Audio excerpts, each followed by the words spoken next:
saya Naila Syafitri dengan NPM 1012078 dari kelas 3 Manajemen Fakultas Ekonomi Universitas Teknologi Digital. Kali ini saya akan menjelaskan mengenai konsep sistem manajemen kinerja. Sebelum membahas mengenai konsep sistem manajemen kinerja, kita harus mengetahui apa itu manajemen kinerja. Manajemen kinerja adalah cara bagaimana para manajer menjamin bahwa aktivitas yang dilakukannya sesuai dengan tujuan organisasi. Sistem manajemen kinerja terdiri dari 3 bagian: pendefinisian kinerja, pengukuran kinerja, dan pemberian umpan balik informasi kinerja. Definisian kinerja. Pada pendefinisian kinerja, sistem manajemen kinerja mengkhususkan aspek-aspek mana dari kinerja relevan dengan organisasi, terutama melalui analisa pekerjaan. Kemudian tadi yang kedua ada pengukuran kinerja. Pada pengukuran kinerja, sistem manajemen kinerja mengukur aspek-aspek dari kinerja tersebut melalui penilaian kinerja, yang merupakan metode satu-satunya bagi pengelolaan kinerja karyawan. Kemudian yang ketiga ada pemberian umpan balik. Sistem manajemen kinerja memberikan umpan balik pada karyawan melalui sesi umpan balik sehingga mereka dapat menyesuaikan kinerja mereka dengan tujuan organisasi. Untuk praktek manajemen kinerja, perusahaan-perusahaan menggunakan manajemen kinerja dalam rangka yang pertama mengelola kinerja individu, yang kedua penentuan upah atau gaji, yang ketiga ada menyusun kebutuhan pengembangan individu, yang keempat ada perencanaan suksesi, dan yang kelima ada membuat prioritas pelatihan. Materi selanjutnya ada proses manajemen kinerja. Proses yang pertama yaitu mendefinisikan hasil kinerja kepada divisi dan departemen perusahaan. Kemudian langkah yang kedua mengembangkan sasaran-sasaran, perilaku dan tindakan-tindakan karyawan untuk meraih hasil-hasil. Kemudian yang ketiga memberikan dukungan dan keberlangsungan pembahasan kinerja. Kemudian yang keempat ada mengevaluasi kinerja. Kemudian dari langkah keempat kita bisa langsung ke langkah yang keenam, memberikan konsekuensi bagi hasil-hasil kinerja, atau kita bisa ke langkah yang kelima terlebih dahulu, mendefinisikan perbaikan-perbaikan yang dibutuhkan. Kemudian setelah dua langkah tersebut, kita yang pilih salah satu akan balik lagi ke langkah yang pertama.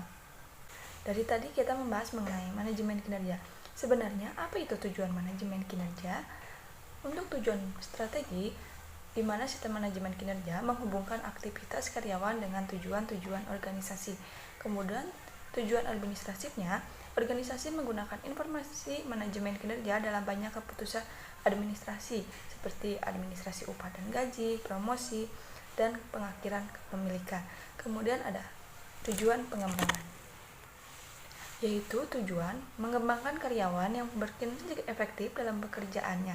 Ketika karyawan tidak berkinerja sebagaimana yang seharusnya dilakukan, manajemen kinerja berusaha untuk meningkatkan kinerja mereka. Untuk memilih sumber kinerja, terdapat beberapa langkah. Yang pertama, memilih sumber kinerja. Yang kedua, supervisor evaluation atau evaluasi dari supervisor. Yang ketiga, perevaluasi atau evaluasi dari teman. Yang ketiga, self evaluation atau evaluasi diri sendiri. Yang keempat ada substitutional evaluation atau evaluasi bawahan. Yang kelima ada multi-source evaluasi multisumber. Yang keenam ada tim apresial atau tim penilai. Kemudian kriteria efektivitas manajemen kinerja. Pertama ada direction sharing, yaitu mengkomunikasikan tujuan tingkat tinggal organisasi ke seluruhan organisasi dan kemudian menerjemahkannya ke dalam tujuan setiap departemen. Kemudian ada role clarification, yaitu menegaskan peranan setiap karyawan terkait dengan pekerjaannya sehari-hari. Kemudian ada goal setting and planning, yaitu menerjemahkan tujuan organisasi dan departemen ke dalam tujuan khusus bagi masing-masing karyawan.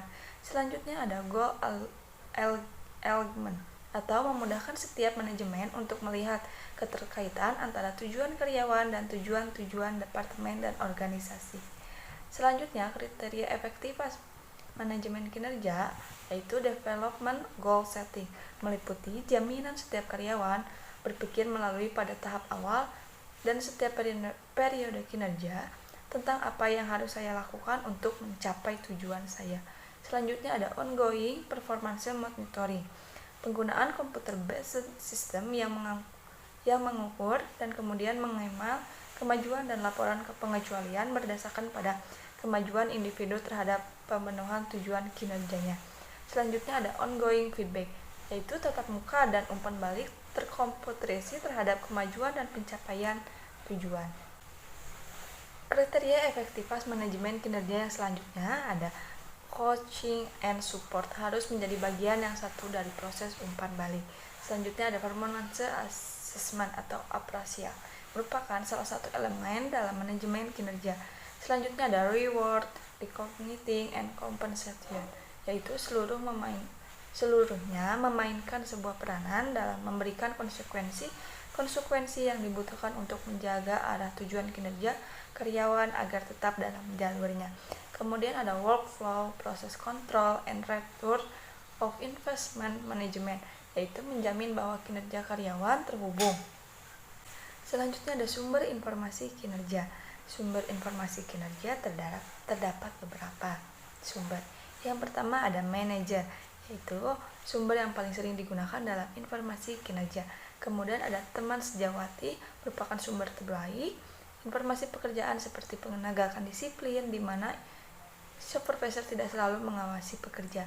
Kemudian ada bawahan, biasanya merupakan sumber berharga dalam informasi kinerja ketika akan mengevaluasi seseorang manajer. Kemudian ada diri sendiri, sangat jarang digunakan sebagai sumber informasi kinerja meskipun tetap akan bermanfaat. Kemudian ada konsumen, banyak perusahaan yang melibatkan konsumen dalam sistem informasi kinerja tersebut. Kemudian ada dasar perancangan sistem manajemen kinerja. Menurut 7 kriteria Maskell pada tahun 1981, sistem manajemen kinerja harus berkaitan langsung dengan strategi perusahaan, variabel-variabel diukur secara non-finansial, fleksibilitas dan bervariasi tergantung lokasi perusahaan, dinamis dan selalu diperbarui seiring perubahan zaman, sederhana dan praktis, memungkinkan adanya umpan balik cepat bagi operator dan manajemen yang bertanggung jawab melaksanakan proses perbaikan, ditujukan untuk proses perbaikan. Selanjutnya 7 kriteria menurut Galberson tahun 1996. Yang pertama, kriteria kinerja yang akan diukur dalam setiap level organisasi berasal dari tujuan perusahaan. Kemudian sistem manajemen kinerja yang dirancang memungkinkan untuk dipakai sebagai alat membedakan antara perusahaan sejenis, kaji banding atau benchmarking. Kemudian tujuan perancangan. Sistem manajemen kinerja didefinisikan dengan jelas sejak awal. Yang keempat ada metode pengumpulan dan pengelolaan data yang akan dipakai mendefinisikan dengan jelas.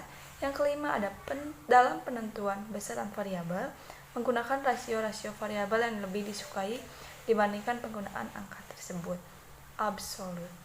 Yang keenam ada kriteria kinerja yang dirancang di bawah kendali unit organisasi yang berhak mengevaluasinya. Yang ketujuh, evaluasi kinerja kuantitatif lebih disukai daripada kualitatif.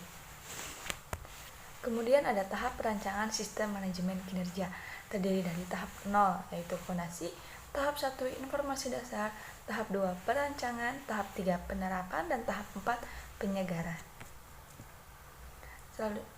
Di tahap 0, 4 fondasi yang perlu diperhatikan. Yang pertama, kemitraan, implikasi pentingnya budaya perusahaan secara menyeluruh.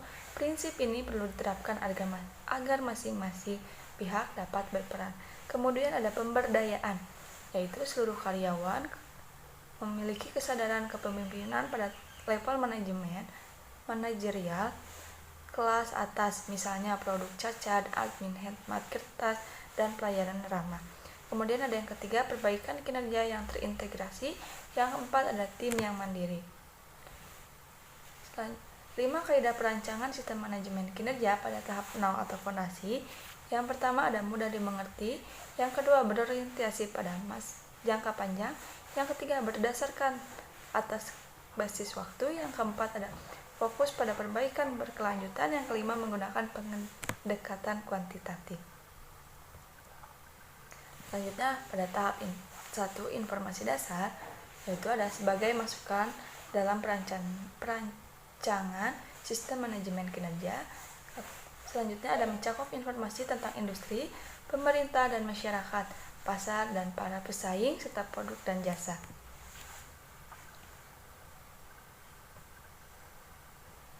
Analisa SWOT. Faktor internal ada kekuatan dan kelemahan, untuk faktor eksternal ada peluang atau ancaman. Untuk strategi SO, gunakan S untuk pemanfaatan O, yaitu perluasan. Untuk kelemahan dan peluang, menghilangkan W dan memanfaatkan O. Kemudian untuk strategi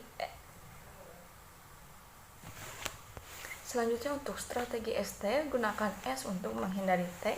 Kemudian ada strategi WT, meminimalkan W untuk menghindari T. Pada tahap 2 perancangan, kita akan menentukan visi, misi, strategi, dan kerangka kinerja. Pada tahap 3 penerapan, yaitu menerapkan rancangan yang mencakup display, laporan, sosialisasi, analisis manfaat atau biaya, modifikasi proses, pelatihan, sumber daya, dan kedudukan sistem manajemen kinerja saat ini terhadap sistem manajemen kinerja yang baru. Pada tahap 4, penyegaran merupakan langkah evaluasi terhadap sistem manajemen kinerja yang dirancang. Cukup sekian materi yang saya sampaikan, kurang lebihnya mohon maaf. Wassalamualaikum warahmatullahi wabarakatuh.